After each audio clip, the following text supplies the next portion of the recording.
Well, good morning and good afternoon to all my colleagues across the region, and welcome to the Senior Management Masterclass as part of the ASEAN-Australia Digital Trade Standards Initiative.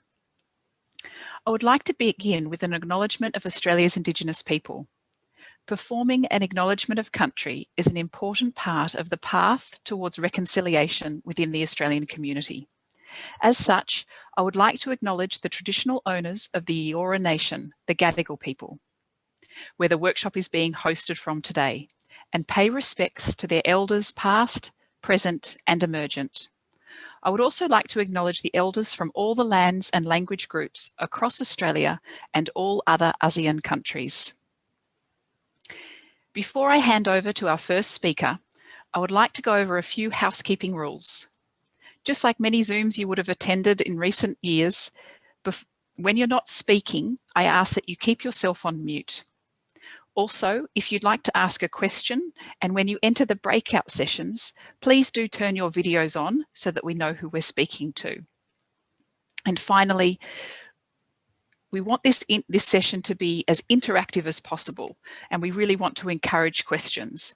So please feel free to use the raise your hand or chat functions, and you'll find the raise your hand function underneath the reactions tab, and there's a little button there that says raise hand. Now, we only have 90 minutes together today, and I'm sure it's going to go very fast. So I'd like to hand over to our first speaker, and that's Mr. Adrian O'Connell, who's the Chief Executive of Standards Australia. Adrian is going to set the scene for us on the ASEAN-Australia Digital Trade Standards Initiative. The floor is yours, Adrian.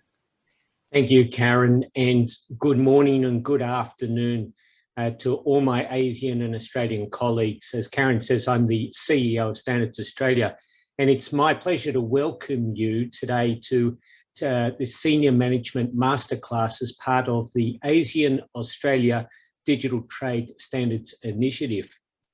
You know, looking at the names of all of the participants online, I see many friends and colleagues who I know well, not only from this initiative, but from many years of engagement and collaboration. And it's very good to see you. I welcome you, and I hope that you are all well. Many of you will already be familiar with the work that has occurred to date, but for some newcomers, I will provide a quick snapshot of past activities and share what is to come ahead. So the Digital Trade Standards Initiative, DTS, is focused on three key outcomes. So firstly, raising awareness across ASEAN and Australia on how digital trade standards can support digital trade and economic growth. Secondly, strengthening engagement in international standards activities related to digital trade standards. And thirdly, and most importantly, perhaps increasing the adoption of priority digital trade standards in our region. This initiative kicked off in 2018 with a concept phase. We worked closely with ASEAN to document the opportunities and challenges that impact the uptake and use of international standards. And together we identified 10 clear recommendations to take forward. Throughout 2019, or the inception phase, we began to deliver on those recommendations. We hosted a series of capacity building workshops tackling topics like e-commerce, blockchain, artificial intelligence, cybersecurity, alongside key standards development capabilities. These activities, together with ASEAN's active participation and enthusiasm, have gotten us where we are today. Now we find ourselves in the implementation phase, and we are excited about what's in store. This year, Standards Australia will deliver another series of workshops in partnership with you, with the national standards bodies, as well as our stakeholders, the Australian Government, the ASEAN Secretariat, and the Digital Trade Standards and Conformance Working Group also remain central to this initiative. We also have two new partners, the Australian APEC Study Centre at RMIT University in Melbourne and the TRPC. Alongside with our program, our partners are also running workshops on technical components of digital trade, such as an event on artificial intelligence that was held last month. And we encourage you, if you can, to also attend these events. Now, coming back to today's session, the Senior Management Masterclass is the first of 4 workshops to be delivered by Standards Australia this year. The topic of this session came directly from your feedback. Participants at the last workshop felt it was important for all levels of the national standards body to be involved in driving standardisation in digital trade. And I could not agree more. You know, delivering real progress is a team effort. You can't just have a project manager or a CEO trying to tackle these issues on their own. Everybody needs to work together. And I believe the same is true for collaboration in our region. We will always have lessons to learn from one another, and so our countries must continue to share our successes and our challenges, and we must collectively progress together. And this is the real purpose for today's session. So on that note, Karen, I look forward very much to today's session on hearing of the experiences and insights from across the region. Thank you. Thank you, Adrian. Before moving on to our next speaker, we're going to do a very quick poll of all the participants just to get your fingers clicking and get you thinking about digital trade. So if we could launch that poll, please. The question is, which of the following are part of digital trade? Digital goods and services, digital delivery of goods and services, digital enablers of trade, emerging digital technologies, or all of the above. You can see the results popping in now. Give you a few more seconds, and I think we're okay to close the polls shortly. So I'm pleased to say that the answer is E, all of the above. So that's certainly, we've certainly passed on that one. We've certainly got the most responses for that final one, so that's great news. So I'd like to introduce our next speaker. Our next speaker is Caroline McCarthy, and she is the Assistant Secretary within the FTA Investment and Digital Trade Branch at Australia's Department of Foreign Affairs and Trade. Caroline is going to shed some light on the scope of digital trade and explain its significance for ASEAN today. So over to you, Caroline. Thanks very much, Karen. It's a real pleasure to be here at the workshop today.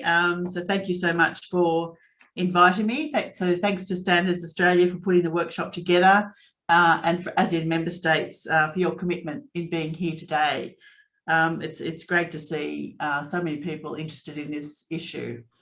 Today I'll just talk a little bit about, as has been said, the importance of digital trade and the role that standards can play.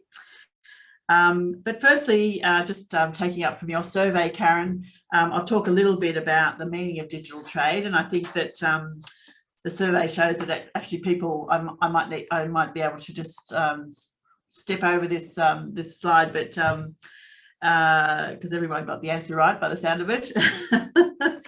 But I think it's worthwhile discussing a little bit, just briefly, because it can be, you know, a source of discussion in itself, and can become an issue if countries take vastly different views, including on the difference between digital trade and e-commerce. And from Australia's perspective, we take a very broad approach to what is understood as digital trade.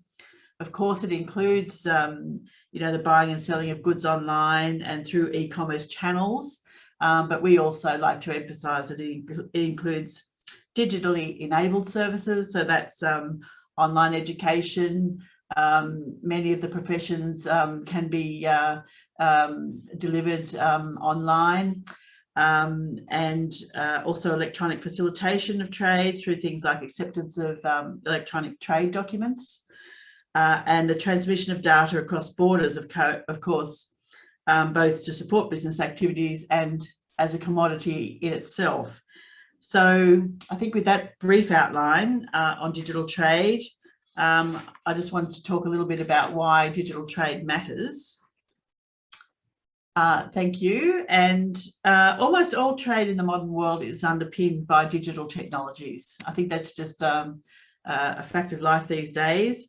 They're becoming the basic tool of business and are only going to become more important to our economies as we move on.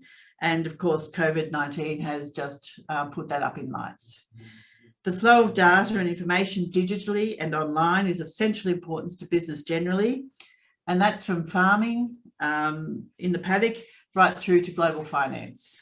So it's really a cross-sectoral issue. Digital trade provides the opportunity for business to reach new consumers and markets. It lowers market entry costs and can improve productivity. It increases choice and access to new products and services.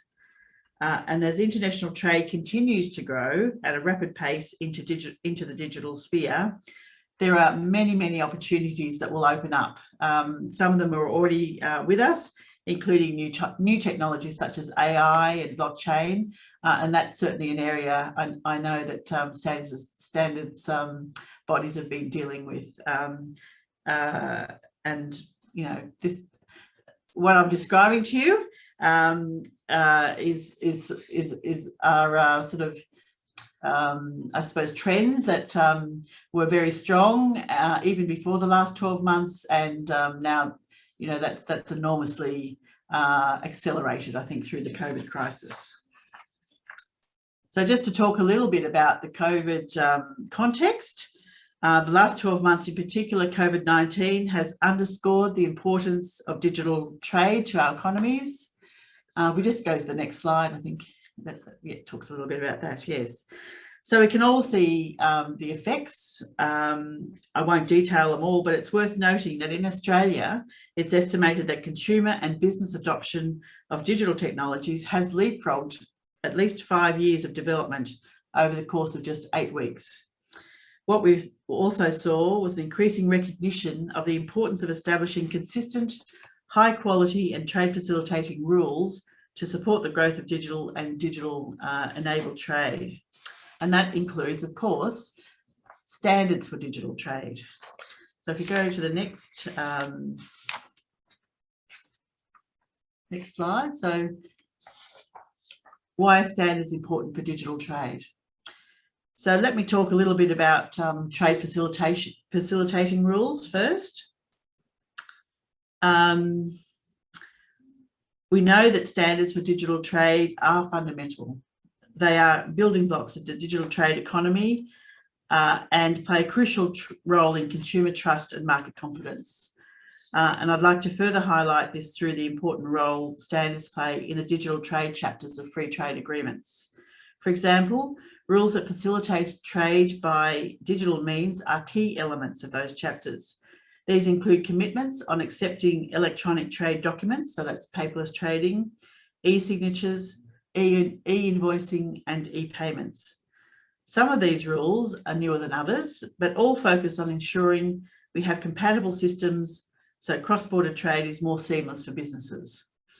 Standards are vital in these areas to help facilitate trade. And while we may not reference a specific standard in FTAs, we do include language about being consistent with internationally recognised standards, and of course the work that the standards bodies do. We also usually include a provision on digital trade cooperation. This could include cooperation on cybersecurity, artificial intelligence, and other emerging technologies such as fintech, digital identities, and others. Standards play an important role here too, particularly for the technologies of the fourth industrial revolution. And I know the international bodies have been working very hard on standards for things like AI, artificial intelligence. We also include rules on data in our FTAs, which underpin all types of digital trade. Our aim is to avoid data localization requirements that can be hidden forms of protectionism. We achieve this through including commitments on allowing the cross-border transfer of information in the course of business and to prohibit unnecessary data localization requirements. We also have rules around trust to ensure that consumers are more confident shopping online and or using online services. These commitments include rules on consumer protection, protection of personal information, and to regulate spam. So supporting digital trade through cooperation on international standards is more important than ever. As I've outlined, several provisions in the digital trade chapters of our FTAs refer to international standards, without which we wouldn't have the same level of interconnectedness and interoperability. The FTAs wouldn't be effective and digital trade would not prosper. So, you know, we see your work in the standard setting bodies as very critical to the success of digital trade. One last thing I want to mention, as I'm sure you're aware, Australia, New Zealand and ASEAN are currently reviewing and upgrading the ANSBs agreement. So the Australia, New Zealand, ASEAN Free Trade Agreement, with the e-commerce chapter vital for review, given the changes since ANSBs was first agreed back in 2010. So digital trade standards will play an important role, and we work closely with our domestic counterparts, Standards Australia, during those negotiations. So I just wanted to say thank you for listening today. I hope you have a better understanding of the importance of digital trade. And of course, today's masterclass provides a great opportunity for an interesting and detailed discussion and exchange of views on standards for digital trade. I'm happy to take questions if time. Otherwise, my team and I can be contacted if you have anything you would like to follow up. And thanks again for your time and for your patience in listening. Thank you. Thank you, Caroline. And I can't see any questions at the moment, but we may get some later on. So I'll keep my eye out for any chat questions or for hands up. But in the meantime, while we're waiting for any questions to come in, I got some exciting news. There's a second poll to do. So you did so well in the first one. We're going to run a second poll. And the second poll, the question will be, which international standards committee has the highest level of ASEAN participation? So there's the blockchain committee, the security committee at JTC1, Internet of Things, or the software and systems engineering. I can see we've got our first answer through. We'll wait for a few more to come in. Oh, it's neck and neck at the top there. It's a bit like watching the horse races, isn't it? We'll just see a few more coming in. Maybe we'll wait for 5 more seconds, I think, team. Okay. Okay, there's the poll and it's stopped. And so the top answer was the IT security techniques. Well, I'm afraid you're wrong. It is actually the blockchain committee. That's the answer that I've been given. So the blockchain committee is the one with the highest participation from ASEAN, which I found quite interesting because I think it's probably one of the newer committees as well. Now, I did see a question come in while we were doing the poll, and it's from Adarina. Thank you, Adarina. And Adarina asks, what would be the best definition for digital trade to differentiate it from e-commerce? Now, I wonder if one of my colleagues might like to answer that question. Is that something that you'd like to answer, Caroline, or perhaps I could pass over to Torrin, maybe might be interested in answering that one. Caroline. Sorry, yeah. So I think, you know, as I said in the introduction, I think Australia, we like to take a broad view of digital trade. And, you know, we think that certainly e-commerce is subsumed into the digital trade bracket. But certainly, you know, e-commerce would be the element that is more of the online, the pure sort of, I suppose, business to consumer, consumer to business sort of interaction. Mm-hmm. But, you know, as I said, we take a much broader view of digital trade, and e-commerce is one element of that. Great. Thank you, Caroline. and we'll take one more question here, and then we'll move on to our next speaker. And the next speaker, it's another definition question. I feel we're definitely in the midst of standardizers here. We like definitions and things like that. What is the difference between digital trade and digital economy? That's a good question. Caroline, would you like to? Yes, yes. You know, I think that at some point in time we will stop talking about digital trade, because it's just going to be the way we do trade in a broad sense. And so, you know, at the moment, I mean, one interesting thing is that Australia and Singapore have struck a digital economy agreement, where we went a bit broader than a sort of a strict trade agreement would go, in terms of developing a whole lot of cooperation under that rubric across the whole economy. So like digital identities, it covers, you know, privacy, it covers, you know, in specific MOUs that cooperation MOUs between Australian and Singaporean government agencies. And so we tried to have a sort of a whole of economy approach to that agreement.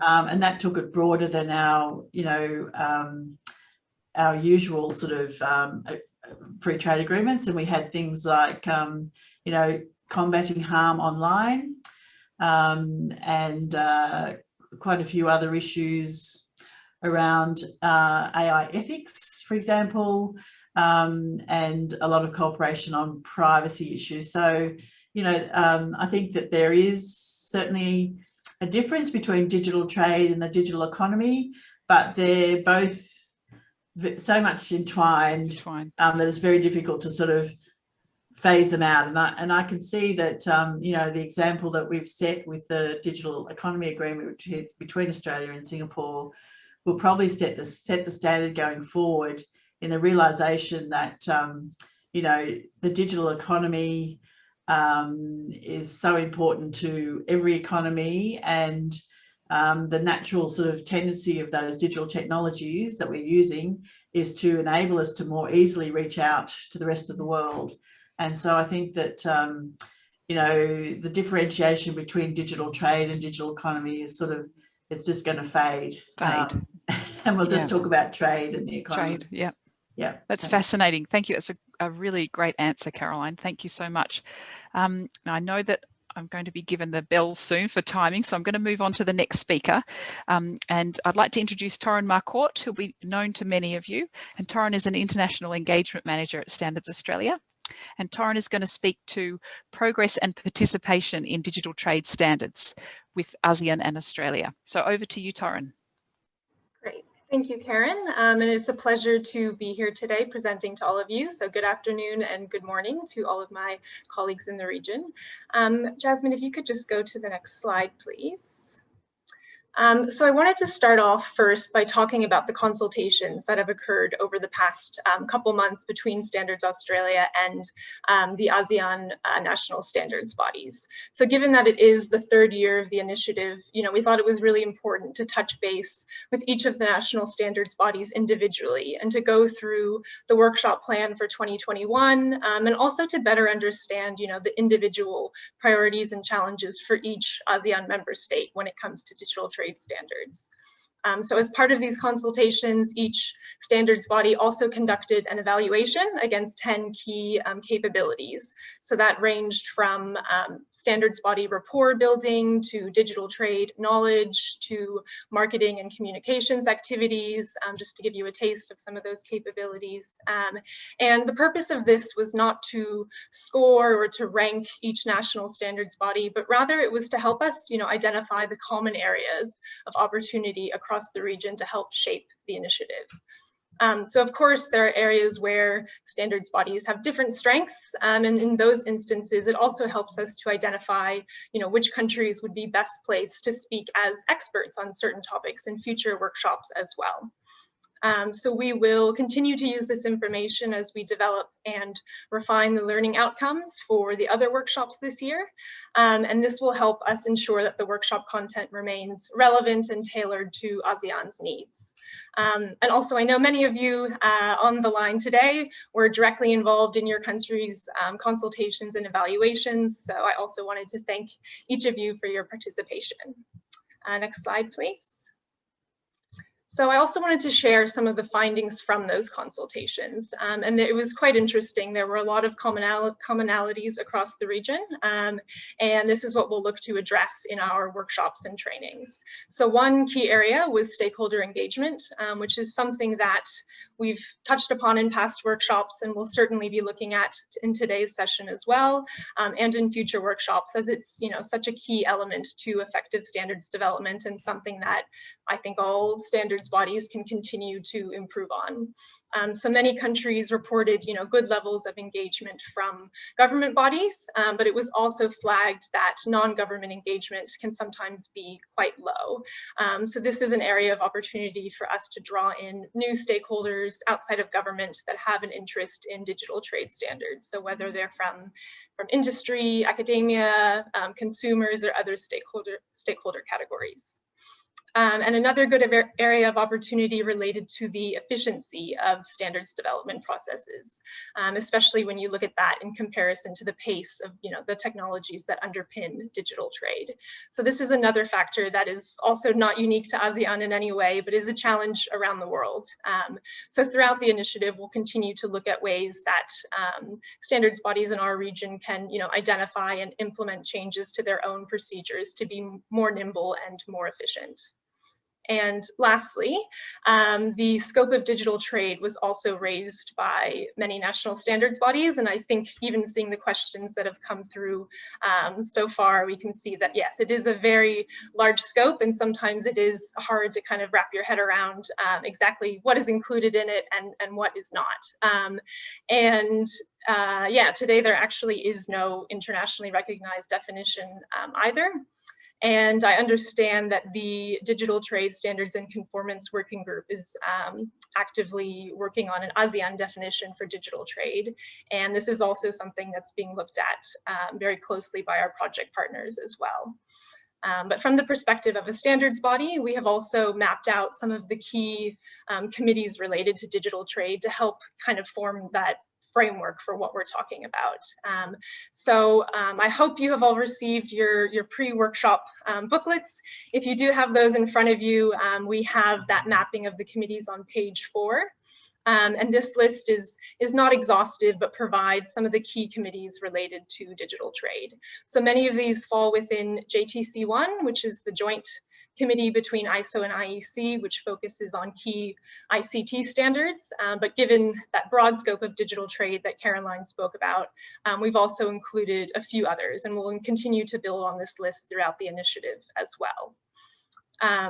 So on that same table in your booklets too, you'll also notice that we've mapped out the current participation levels for ASEAN and Australia across all of those committees, and you'll see a snapshot of that on this slide here. And what we've also indicated both on this slide and in the booklet is where there has been an increase in participation since our last workshop in November 2019. So yeah, given that I couldn't fit all 30 or so committees on this one slide, I've just chosen 5 to highlight.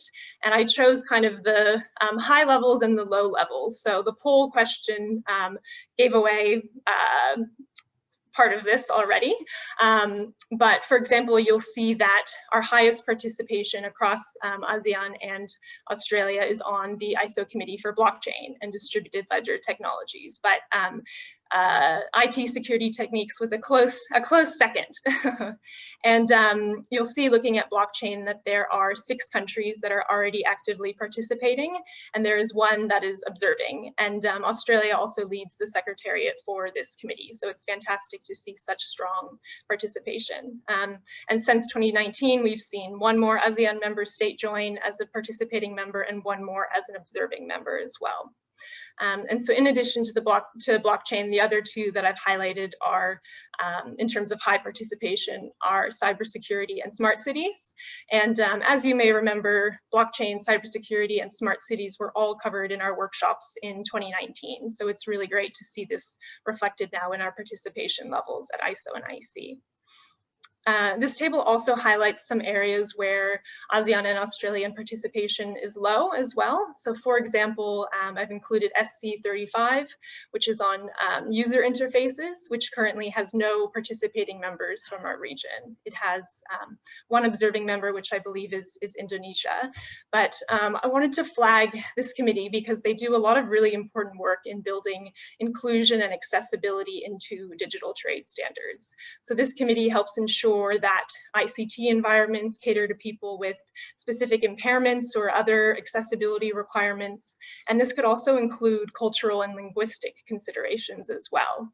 So if you take your computer keyboard as an example, SC35 is looking at how a keyboard could generate avatars for sign language that are then converted into speech to be more inclusive of the visually impaired. And they're also looking at things like requirements for multilingual keyboards to support those that are often having to switch between different languages and possibly different languages that use different characters, and making sure that the technologies that you're using are supportive of all those different kind of use cases. So this is just one example of a gap in participation, and I won't have time to go into many more, but you'll find the full list of all the committees and participation levels in those booklets. So definitely recommend you have a look at that if you haven't already. And we're hoping that this mapping of participation will help us, to collectively identify gaps and opportunities for future participation so that our region is well represented across the full scope of digital trade. And so on that note, I will wrap up my presentation and hand back over to Karen to introduce our next speaker. So thank you. Thanks so much, Torrin. I definitely learned a few new things then, particularly about the SC35. So thank you, Torrin. Now we're going to move on to a series of national case studies on engagement in digital trade standards. We're going to hear from Singapore, from Australia and Malaysia, and then we're going to finish with an interactive activity. So first of all, we're going to hear from Singapore, and it's really nice to see you, Sabrina. Even though it is virtually. Hi, Sabrina. So Sabrina Anthony is the Deputy Director of Standards at Enterprise Singapore. I'm going to pass the floor over to you, Sabrina. Thanks, Karen. It's nice to see you too. Can you hear me all right? Yes, we can hear you absolutely fine. Okay, I'm having difficulty sharing my screen, so I don't know if Torrin wants to put the slides up, or I think I may not be a co-host yet to be able to put my slides up. I'm fine either way. Okay, I think. Okay. I've just made you a co-host, Sabrina, so you should be good to go. Sorry about that. I'll stop sharing now. Can you see my slides up? Can everyone see my slides up? Yes, they look great. Okay, great, thanks. Yeah, so good morning. Thanks, Karen, for that introduction. I'm Sabrina Anthony. I'm a Deputy Director at the NSB for Singapore, which is the Singapore Standards Council, Enterprise Singapore. And I'll be doing a short sharing on our experience in engaging digital trade standards, our stakeholders for digital trade standards. So let me see if I can move the, and I can't go to, oh, there we go. Yeah. Sorry, I'm a bit too far down. Yeah, so this is what I'll be covering today. Just a few areas that I'll be covering. I think I won't spend too much time about what we do in Singapore, because I think you're all quite familiar with Singapore as an NSB. But I will run through where we are participating in developing standards relevant to digital trade. And lastly, what our experience has been like in engaging the stakeholders to participate in the development of digital trade standards. So I think, yeah, everyone's quite familiar with Enterprise Singapore, which we're a government agency that functions as the NSB, and we work very closely with the industry-led Singapore Standards Council to help develop Singapore standards and also contribute to the development of international standards. I'll move on to really highlight that the goal that we aim to achieve is really develop standards that underpin the growth of our industries and enterprises. So that's the starting point for us. How do we support the needs of our industry and enterprises? And one of these needs increasingly is how can our industries and our enterprises be plugged into global value chains and global trades? And increasingly, many aspects of this physical trade and trade services are becoming digital, which is, I think, in line with what Ms. Caroline shared earlier. The next few slides really provide the context in which we operate when I'm talking about engaging stakeholders on developing standards relevant to digital trade, because I think for us, understanding our particular context was important to define how we then go about identifying the priority areas for digital trade standards, and really how do we identify who are the key stakeholders and engage these stakeholders to see if they're interested in working with us in the development of digital trade standards. So in terms of the context here in Singapore, the growth of the digital economy is a national priority. So there is a big push that we as the NSB are able to get behind and support. Growing our digital economy is a key pillar of building Singapore's smart nation, where the other pillars also include, as you can see, the first is really growing the digital economy, but the other two pillars are also talking about growing digital government and how do we grow a digital society. And in this is we're looking at how can we make our the digital experience more inclusive as well. So in order to participate in digital trade, part of our Smart Nation goal is looking at how we can digitalize our industries. So that I'm just focusing on digital economy now. How do we digitalize our industries? How do we integrate our industries and enterprises to digital ecosystems? And how do we support the growth of the infocom sector, which is a key sector in enabling a lot of the digital economy? Let me go down. Yep. Okay, so this shows some key areas of standardization that we think will help facilitate digital trade. If you look at the first column, we're really thinking from the perspective of facilitating end-to-end digital trade. So here's where we're looking at the concept of digital identities and how standards on common standards are needed to enable safe and secure digital identities that are mutually recognized. Also, when we're talking about e-invoicing and e-payments, right, end-to-end, how common e-invoicing standards, this could shorten the invoice processing, the payment, and just cost savings all around in this process. And also cross-border e-payments, what are the standards that are needed to make this fast and real-time and also secure? And we're also thinking end-to-end paperless trade. Right now, there's a lot of trade documentation. What are the standards that's needed so that we can enable e-documentation to flow rather than physical documentation, which is a lot of it is the current instance is physical documentation. And the second column is really looking at enabling trusted data flows. So that's where we are looking into what are the standards that should be in place for personal data protection to enable seamless transfer of information for businesses and data innovation as well. There's a lot of data now that's being generated because of digital trade, and this might give rise to new products, services, and digital solutions, other standards needed to support them. And lastly, we're looking also, the third column is talking about building trust in digital systems and facilitating opportunities for participating in the digital economy. And one of the digital systems that we're looking at is AI that's coming up. So I think this is also something that Ms. Caroline McCarthy mentioned earlier about the ethics for AI, what are the standards around that? And also online consumer protection, what are the standards to support the regulations that guard against this kind of fraudulent or deceptive conduct in online commercial activities. So these are some key areas of standardization that we are looking at because these are also the areas that Singapore is focused on as part of the digital economy agreements that have been signed with like-minded economies, Australia being one of them, as Ms. Caroline McCarthy mentioned earlier.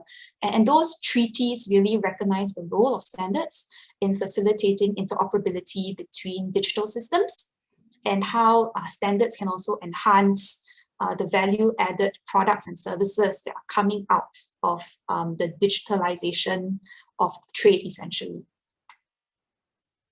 I'll move on to share about how we have tried to align our involvement in largely ISO and JTC1 committees to match the key areas of standardization mentioned. I think it's a work in progress. But for e-payments, for example, we're participating in TC68 for financial services and some of the subcommittees. For paperless trade, I think you're participating in TC307 blockchain, as well as TC154 on process and data elements and documentation in commerce, industry, and administration. So these are a lot of the committee work and the standards that they are developing would be relevant, I think, to some of the key standardization areas we're looking at. For cross-border data flows, there are also a number of JTC1 committees that have developed or are developing relevant standards like SC27 for information security and cybersecurity and privacy connection, but also SC39 for sustainability and IT and data centers, because a lot of cross-border data flows are enabled a lot by all these data centers. And also SC32 on data management and interchange.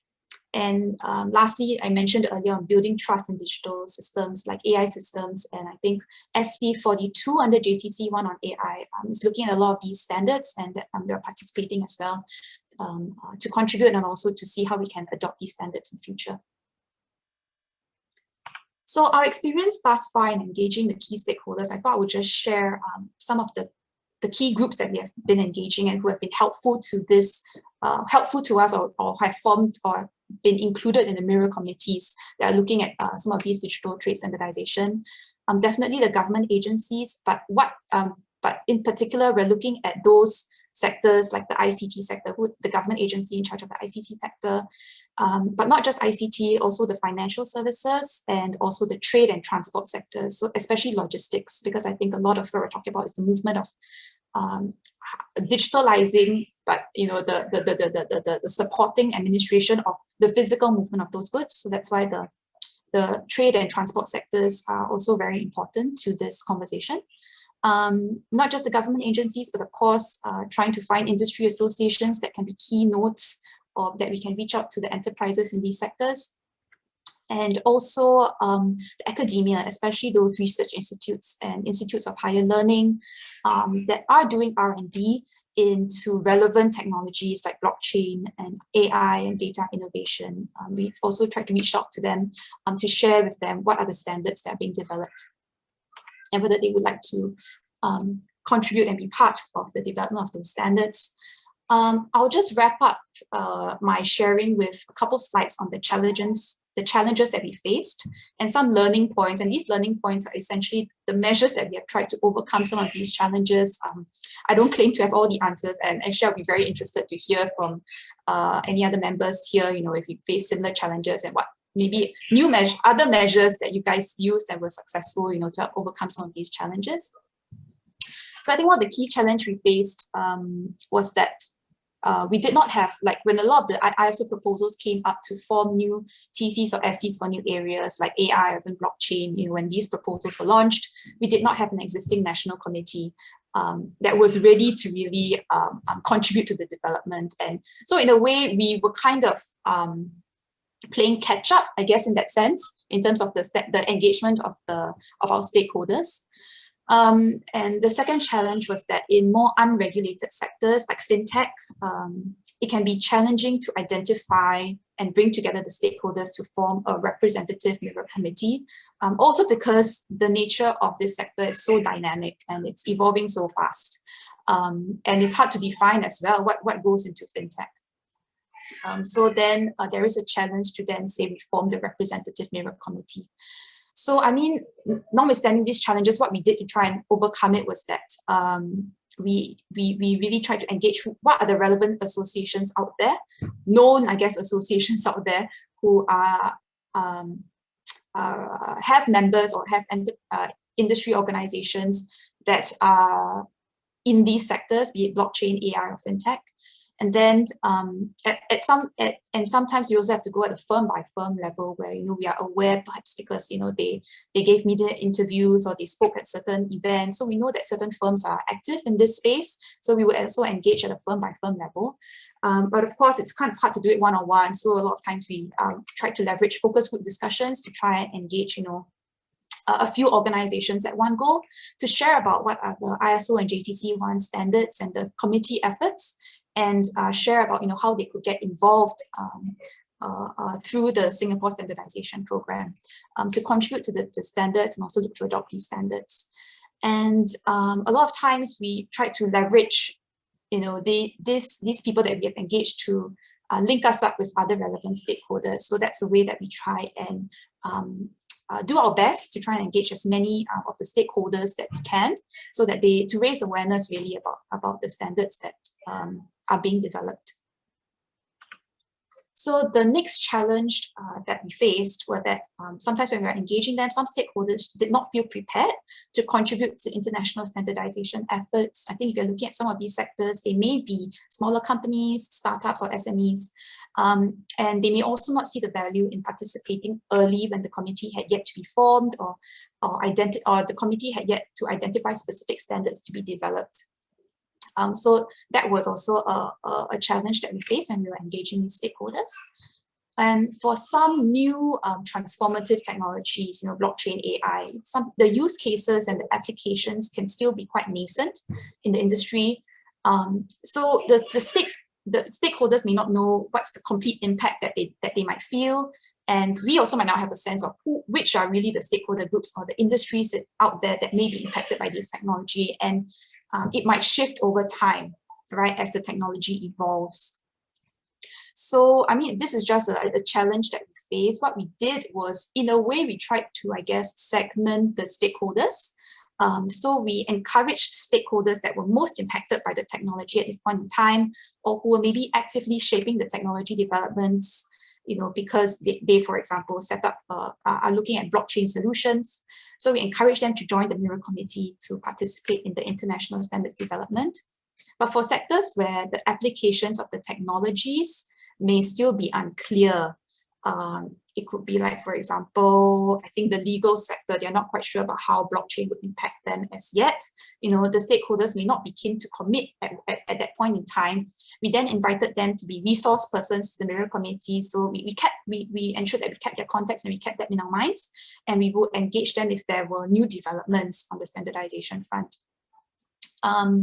So I think at the same time when we formed the Mirror Committee themselves were aware that the stakeholders who are impacted by, say, blockchain or by AI, it would shift over time, and then the Mirror Committee structure would have to, or membership would also have to shift in tandem.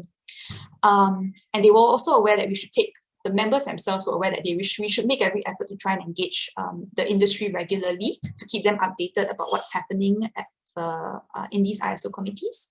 So the chair, secretary, and I recall it was the members themselves that who raised this point. We shouldn't just take it that this Mirror Committee is set in stone. We should try and make sure we continue to engage other stakeholders as well. So I think there was kind of a common agreement, and we also encouraged them that in your own industry platforms and industry networking opportunities, we encourage them to raise awareness and talk up, the development or the ongoing development of these ISO standards. The Mirror Committee, for example, the Mirror Committee for Blockchain, they were keen to find opportunities to raise awareness and promote the development of the ISO standards. So the picture that you see here on the screen is actually a blog article that the chairman of our TC for Blockchain wrote to share about what's the work of the Mirror Committee in participating in the development of TC 307. And we tried to do some promotion of this through this blog article. We put it on our website. I think we also did some promotion on social media, so to try and raise awareness amongst the industry. So that and I think right at the bottom there's some blurb that say, if you want to find out more information, please contact the Mirror Committee secretary, etc. So that we put a call for action for people in the industry to find out more, to come to us and find out more. So fantastic. Sabrina, I'm just going to give you a 1 minute to wrap up, so I can see where. Yeah. So that was my last slide. That was my last slide, right? Let me just make sure that yes, that was my last slide. Yeah. So perfect timing. Thank you. So I'd be happy to, hear any questions if we have the time. I think we only have a minute, but also, happy to take any suggestions from people around the table as well on, some of the challenges that we face. Are there other measures we could have considered? I think we'd be very keen to find out as well. Look, Sabrina, thank you so much for that presentation. I found that really interesting, the different approaches to stakeholder engagement depending on where your stakeholders were at in their development cycle or what they were focused on. I found that really fascinating. So thank you for sharing those insights from Singapore. I can't see any questions yet, but if you do have questions for Sabrina, happy for you to put them into the chat and we can pick them up a bit later as well. But what we'll do now is we'll move on to Adam Stingemore, who is going to present to us a national case study from Australia. So Adam is the General Manager of Engagement and Communications at Standards Australia. So the floor is yours, Adam. Thank you, Karen. Good morning and good afternoon, colleagues. And Sabrina, thank you so much for a wonderful case study from Singapore.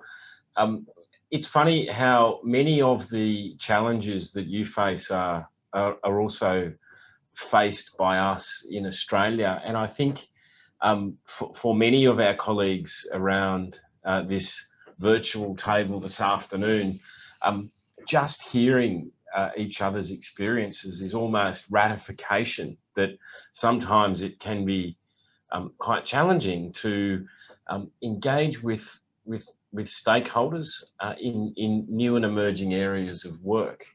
Jasmine, could you flick me to the next slide, please? With that as context, you might not be surprised that sometimes in Australia we have difficulty in engaging senior leaders in new and emerging areas of standards work. I think Standards Australia has become pretty good at engaging senior leaders in areas where we have traditionally operated. And with digital trade in particular, we are working with sets of communities that we probably haven't worked terribly deeply with before. And tailoring our message, getting airtime, getting space from these stakeholders to be able to even have conversations about standards has been challenging for us in some senses. And I think we're getting much better at it now, but there's still a long way to go. Next slide, please, Jasmine. My first point this afternoon and this morning for many of you is we are trying to make our messaging much simpler in terms of why standards matter, in terms of why they are important, and pulling out simple statistics, simple numbers, and really trying to engage from the very beginning with people is something that we're focused on at the moment and having a lot of success with. Next slide, please, Jasmine. Particularly in areas like digital trade, in areas like smart cities and sustainable communities and precincts, in artificial intelligence and blockchain, these are very complex issues for us as a standards community, but they're equally complex for those that we work with. Next slide, please, Jasmine. And we need more contributions from our stakeholders in this area than we ever had before.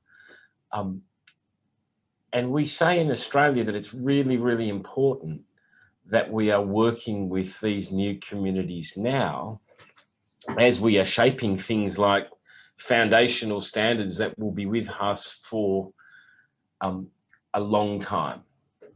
And I just want to stop here on this slide and sort of echo some of the thoughts from Sabrina. So we have approached this area a little bit differently. We've been holding open forums and breakfasts talking about artificial intelligence standards and the ethics of AI to try and engage people who are very busy, but I think everyone would say they're busy at the moment. But these people tend to work to very short sprints and timeframes and are not necessarily familiar with the way that we work in the standards world and our processes and systems. So at one level, we've tried to engage with a very senior group of people in short bursts. We've tried to engage with them by not just sending them our documentation, by trying to adapt our language and to talk to them in ways that they're familiar with. And I have an example here in my next slide, Jasmine, where I think everyone on this call would understand why ISO IEC JTC1 SC2 SE42 is important. If you're not from our world, you wouldn't know what that means. And if we go to the next slide, Jasmine, we've sort of, back to where I started from, tried to break down our messaging to engage with these new stakeholders, but not about how they can help us, but how we can help them in their emerging areas, in their new endeavours, and really trying to start with a partnership in mind from the very beginning. Next slide, please, Jasmine. I wanted to call out this example as well here. So maybe about 14, 15 months ago, we were approached by a very interesting group, a sort of startup community in Australia who were looking to work in smart cities, digital twinning of cities, mapping precinct, physical architecture to its digital twin. And our first approach from them was they came to us and they said, look, would you mind sending us a list of your smart city standards? And we could have done that. We ultimately did that. But if you go to the next slide, Jasmine,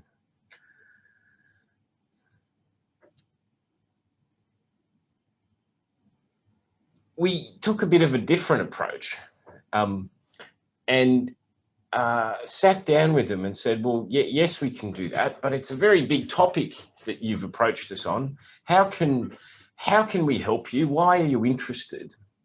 And it's turned into one of our most important emerging partnerships by perhaps, as Australia's national standards body, approaching the problem from a different way, and by really starting to look at how we can adapt to help our stakeholders achieve things, rather than starting with a conversation about our processes and how they must engage with them. On my last slide, for all of our team here who work on engagement, particularly in digital trade and related areas, we have a big focus on keeping our messaging simple, which is not easy to do all the time. These are very complicated issues that we're dealing with, where trade meets information technology, meets ethical decision making, and where entire systems start to converge. It's really hard sometimes to be simple, and we're trying to do that.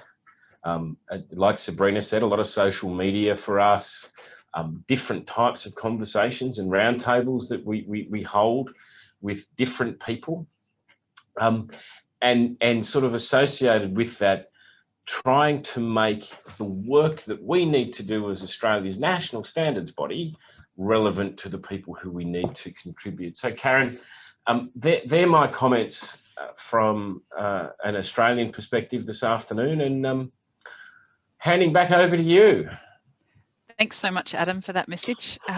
That's fantastic. And what we're going to do now is we're going to move to our last country that's going to present, to Malaysia. And Fakiza Boran, I saw that you're on before. Oh, there we go. And your videos popped up. Fantastic. And she's our last speaker for this segment and is the Senior Assistant Director of the Standardization Division at the Department of Standards in Malaysia. So over to you, Fakiza. Thank you, Ms. Karen. First of all, on behalf of Malaysia, we would like to say thank you to the organizer for giving a chance, opportunity for Malaysia to share our experience in terms of managing participation in international digital trade standards development committees. So I think, Ms. Jasmine, may I share the slide? Yep, sure. I'll just stop sharing my screen now. Okay.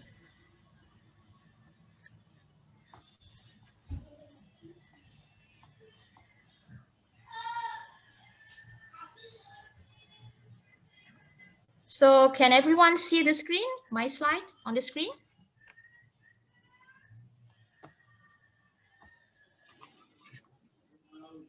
Can I get a response? Can everyone see the Yes, slide? we can see, Fakiza. Please Not go yet, ahead. not yet.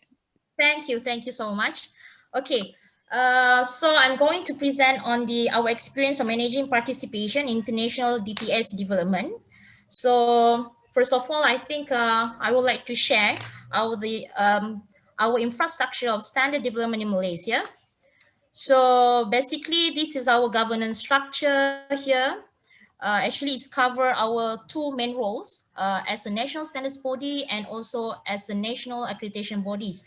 So as a national standards body, we just focus on the left side structures, okay, whereby we have a National Standards Committee, NSC, which covers 25 sectors. That means we have a 25 National Standards Committee, and this committee we put on the blue dotted line. That means this National Standards Committee responsible in terms of policy and technical in terms of standardization matters in Malaysia in the respective sectors.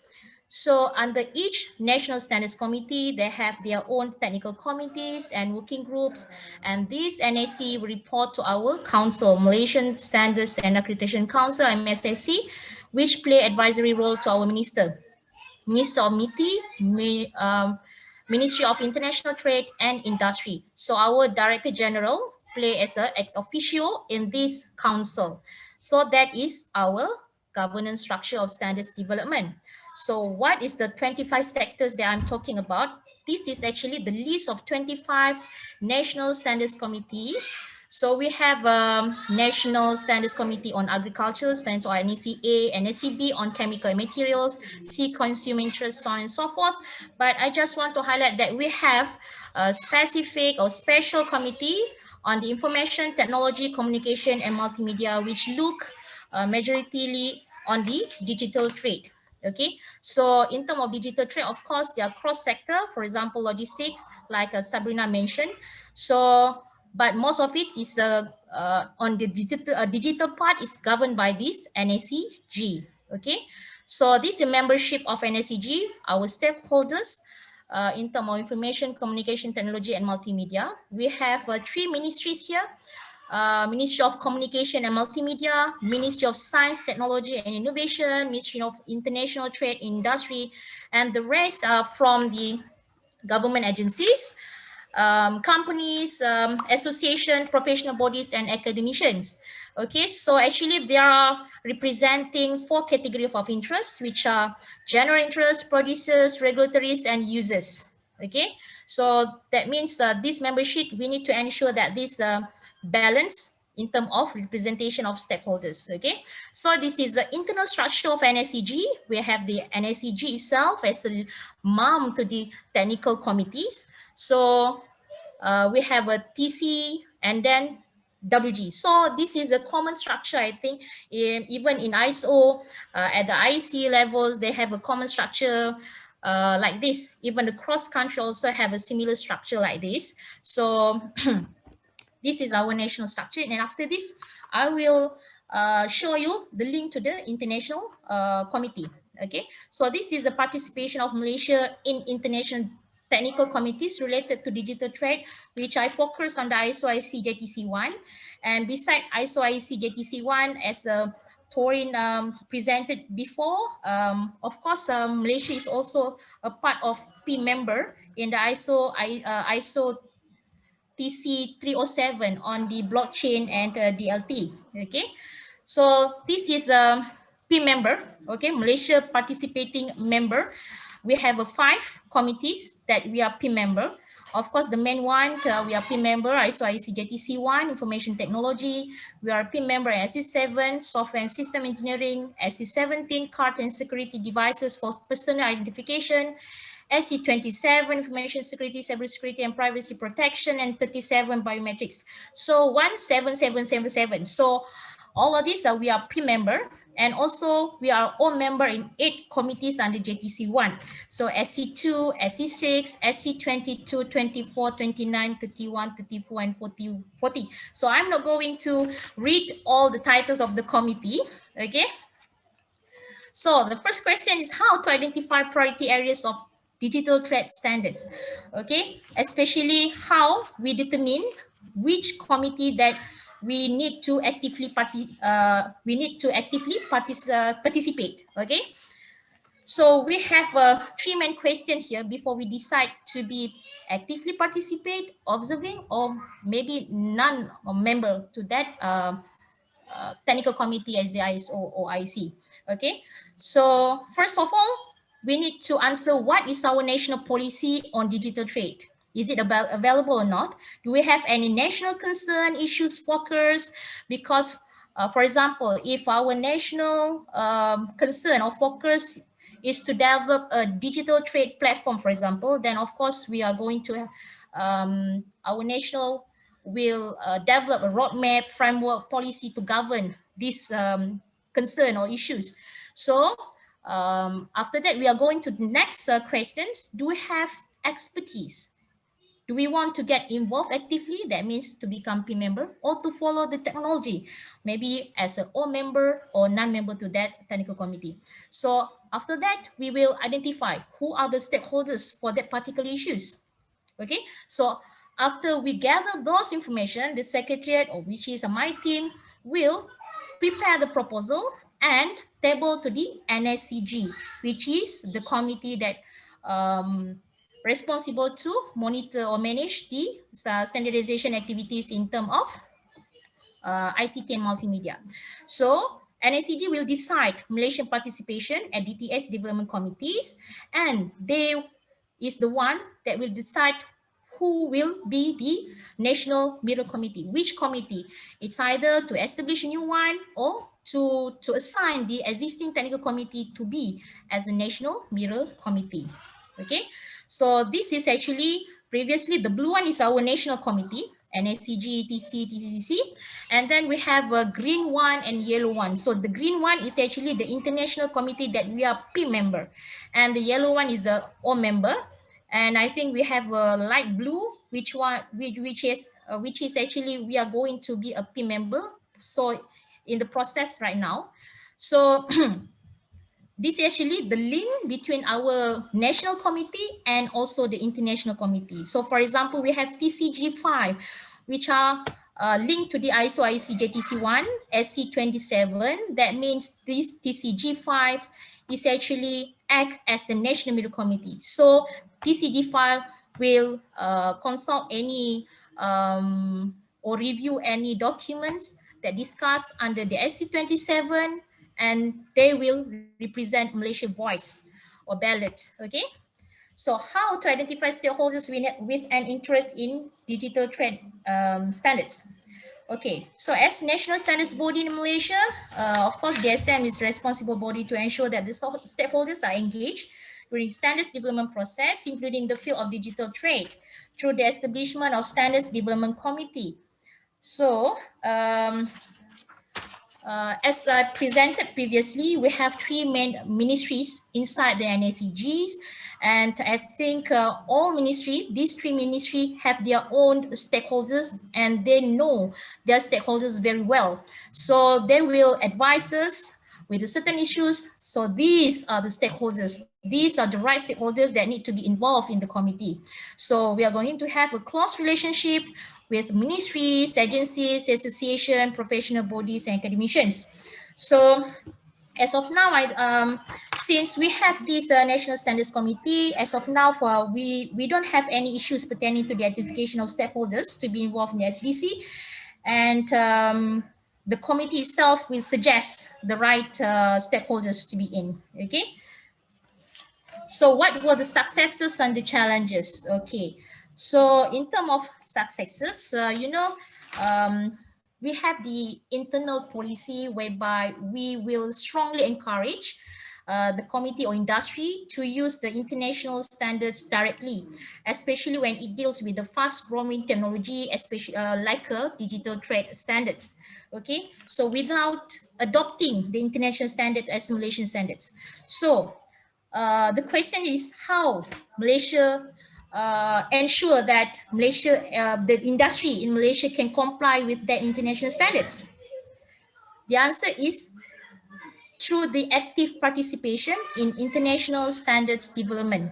Okay, so far we actually sending our expertise, our industry, the expert in that particular subject matters to participate in the international standards committee so that they can raise our concern, our problems, and then to cater our needs in the standards development, so that when the standards is published, the industry can use the standards directly without further hesitation.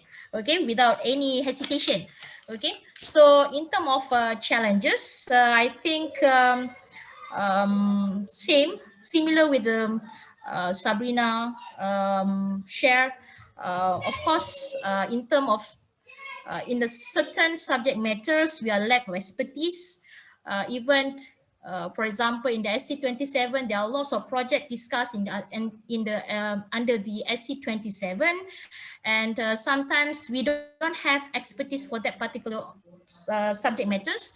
So usually in terms of voting at the international standards, we just put as abstain. So that is one challenges that we are facing.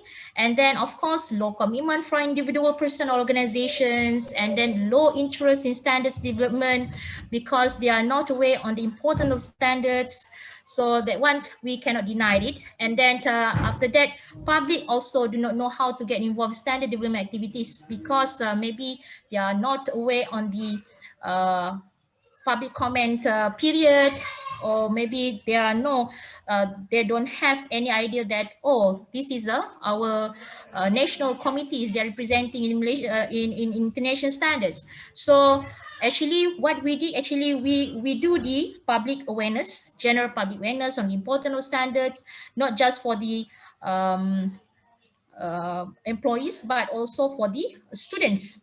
Okay, and then I think that's all from me from Malaysia, and that is the last slide. I think. Thank you. Thank you, Fakiza. That was very comprehensive. Thank you. And such a range of committees that Malaysia's involved in. I'm particularly excited to see that you're looking at the AI committee, which is great. So thank you so much for that. And I think this leads in quite nicely into, we're just going to do a very quick little poll about stakeholder engagement. And after that, we're going to hand over to our final segment of the session that Brendan's going to facilitate for us.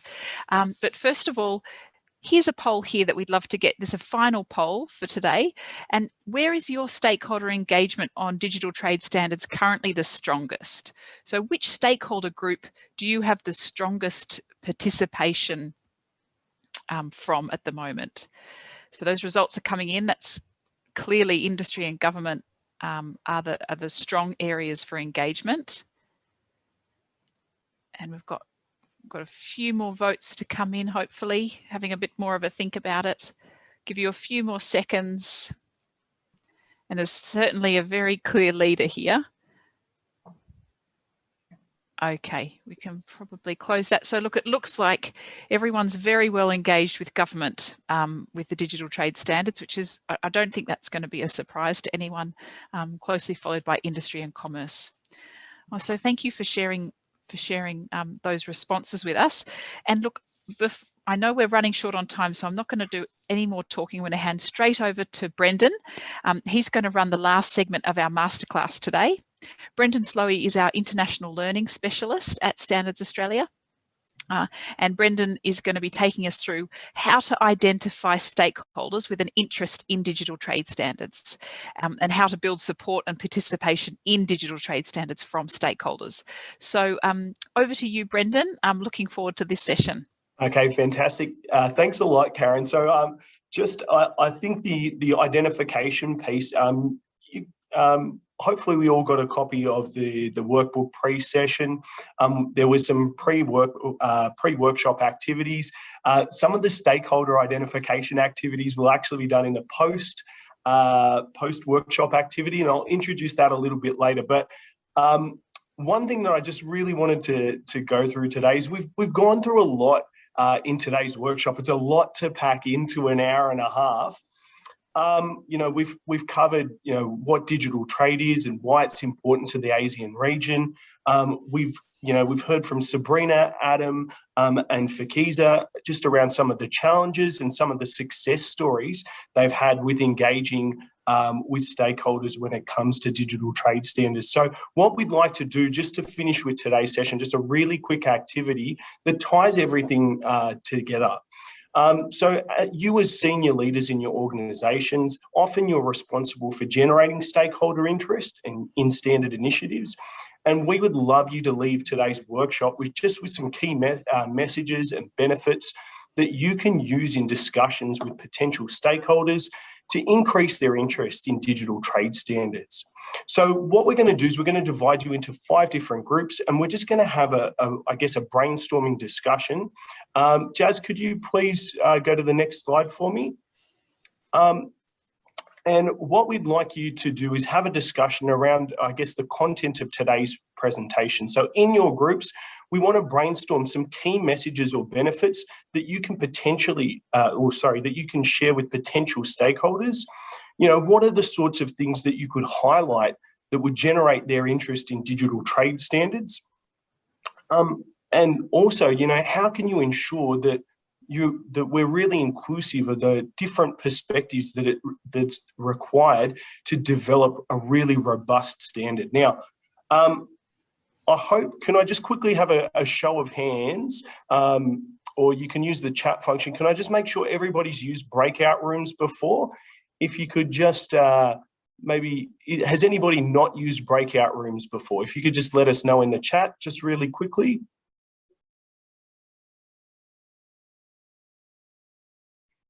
Okay, fantastic. So Jazz, what I'd like you to do is if you could open those just quickly, before we open those breakout rooms, so there's going to be 5 different breakout rooms. There'll be a representative from Standards Australia in each one of these breakout rooms, and we're just going to guide you through this discussion. When we come back after sort of a 10-minute period, we're just going to hear from each of the rooms. What were the key takeouts, the key messages that you had that are around generating interest in digital trade standards, and how can we make sure that we're inclusive of different perspectives? So with that, Jazz, could we open the rooms, please?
That one I cannot catch. I'm trying to learn very hard. I think Tori will probably share more. Yes. Sorry, everyone. I was late to my own room, just working out the logistics behind the scenes.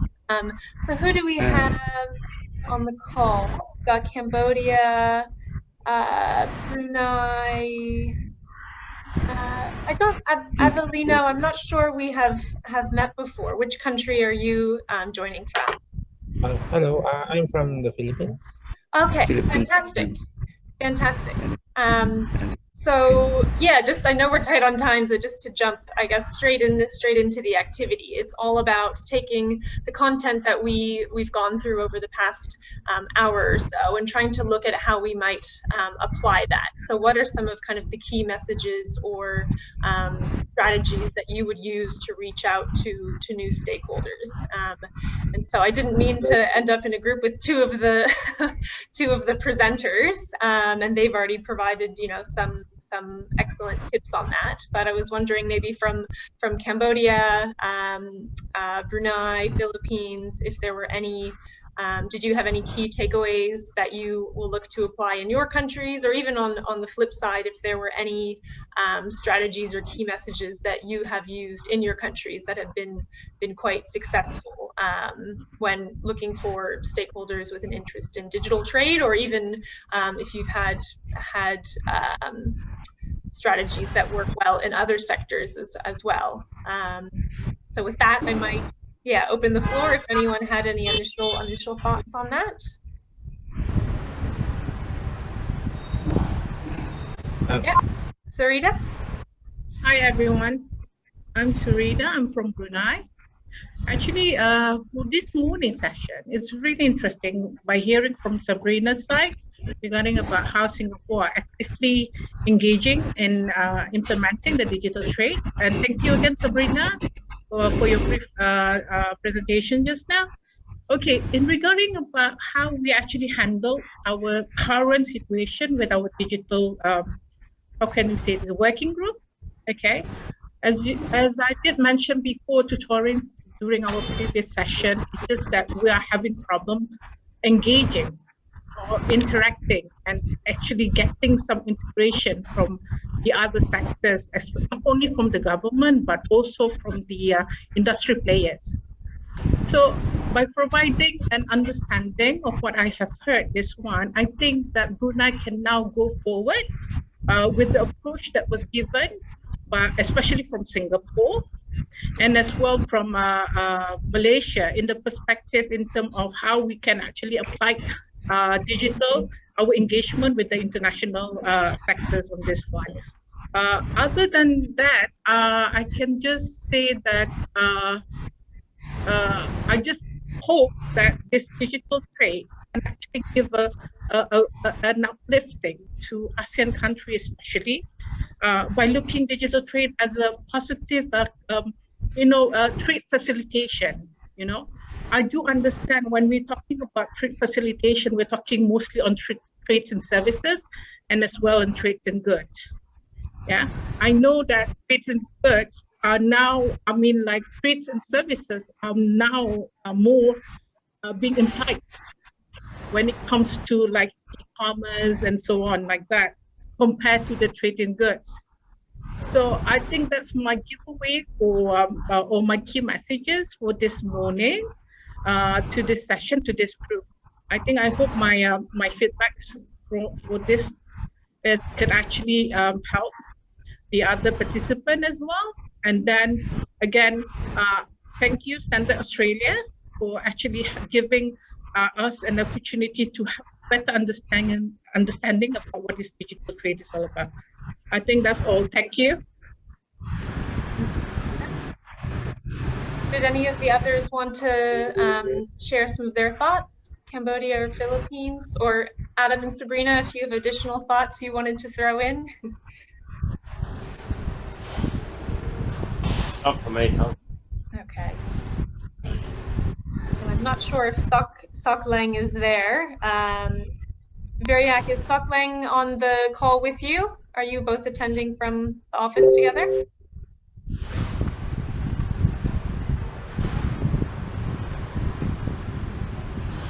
Well, in that case, when we do go back to the, yep. Sorry, if I may. Yes.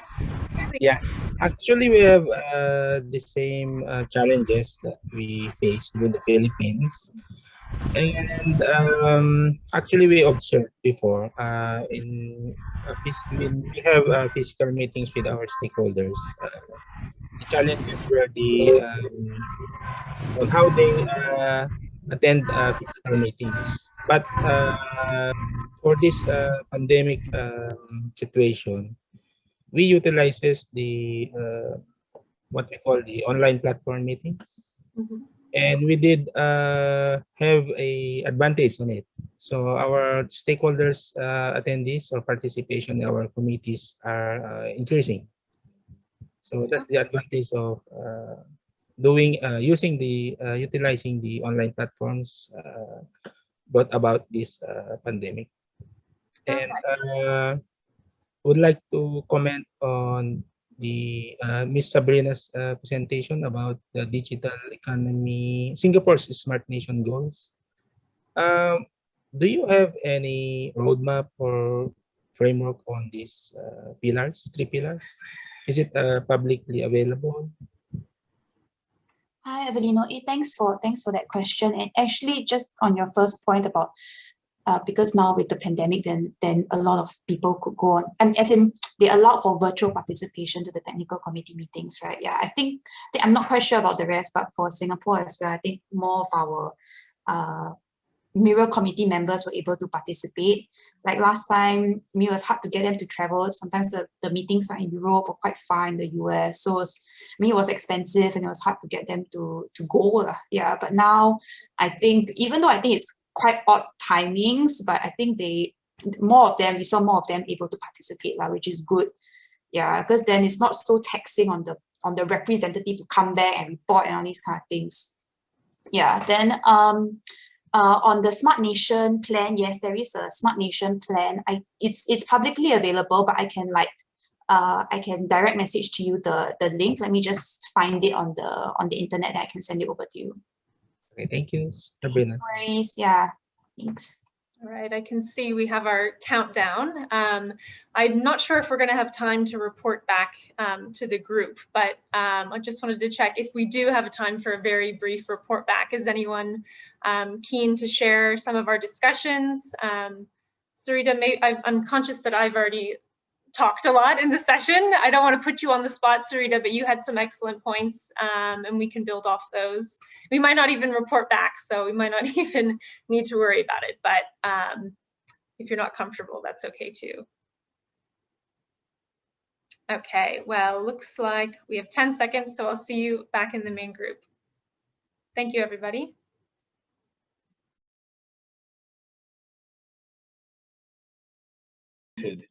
All right, welcome back. Welcome back, teams. Sorry, I know that was a bit of a very quick discussion and we had a little bit of technical issues getting some of you guys into those rooms.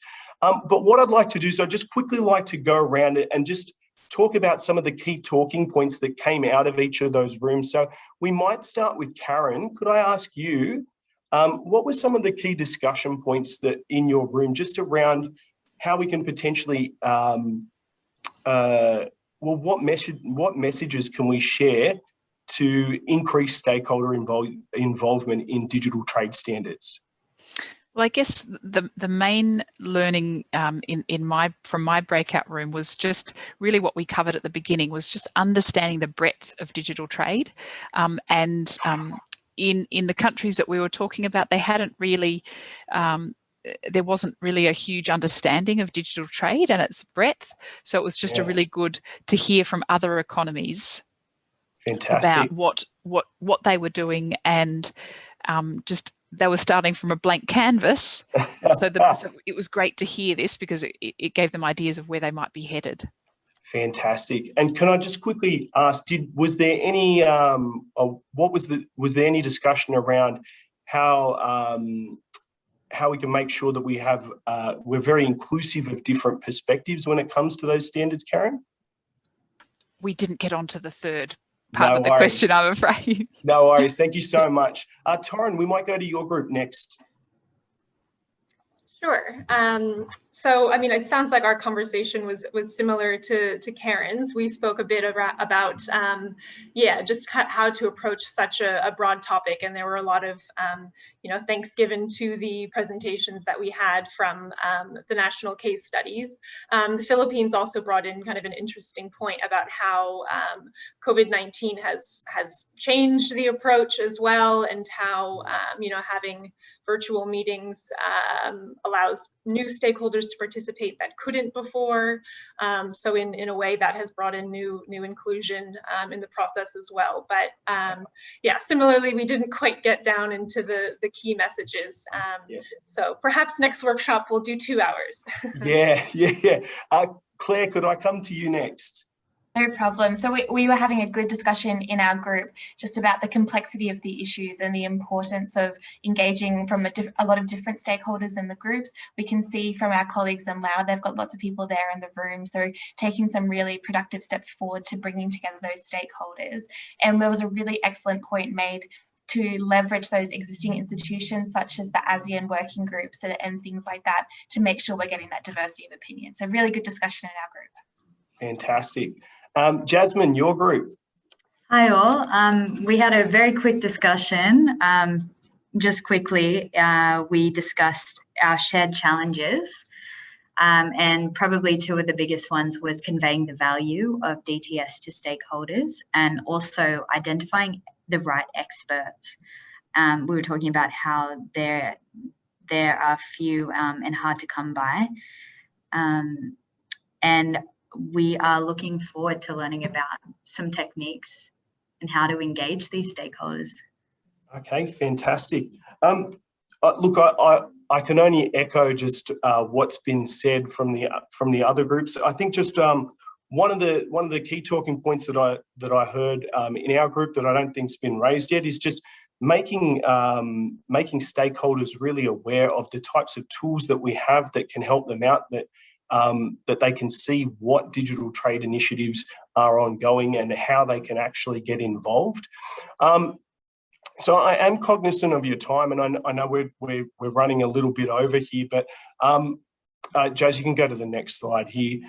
So just there's an activity on page number 10 of your workbooks that we would like your NSB to complete between now and our second workshop on the 23rd of June. And it ties into, I guess, the committee's or the digital trade standards activity that you would have identified your NSB being interested in the pre-workshop activity.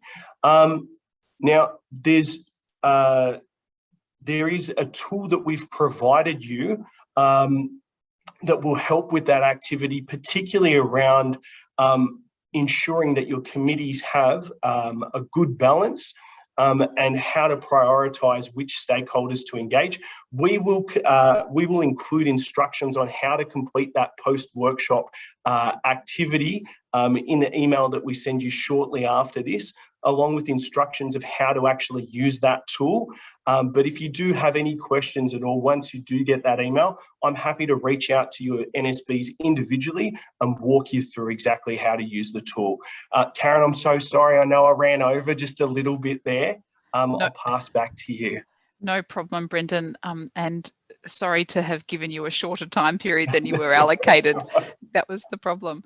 So look, thank you everyone for joining us today. What we'd like to do just at the end here is to take a family photo.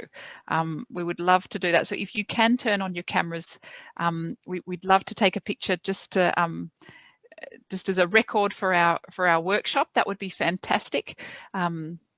Thank you, everyone. I can see everyone almost has got all their cameras on. This is fantastic. Thank you so much. And my colleague is going to take a quick snip. I'll count it down to say 1, 2, 3, cheese, or ASEAN, I think is better for smiling. Okay, I think my colleague has got, so thank you so much for taking that family shot with us, and thank you for joining us today. We've really enjoyed sharing some case studies with you about stakeholder engagement on digital trade standards. And lastly, you've got Torren Marcourt, my colleague's email address. If you've got any questions about the workshop or anything about the workshop, please do get in touch with Torren and keep an eye out in your inbox for a follow-up email from this session. So I know we've gone a little bit over time. Thank you so much to everyone for joining, and we're looking forward to our next session in June. Thanks so much, everyone. See you soon. Bye-bye. Thanks, Karen. Thank you. Bye-bye. Thank you, everybody. Bye, guys. Thank you. Thank you, Ms. R. Bye. Thank you, Excellent. Bye.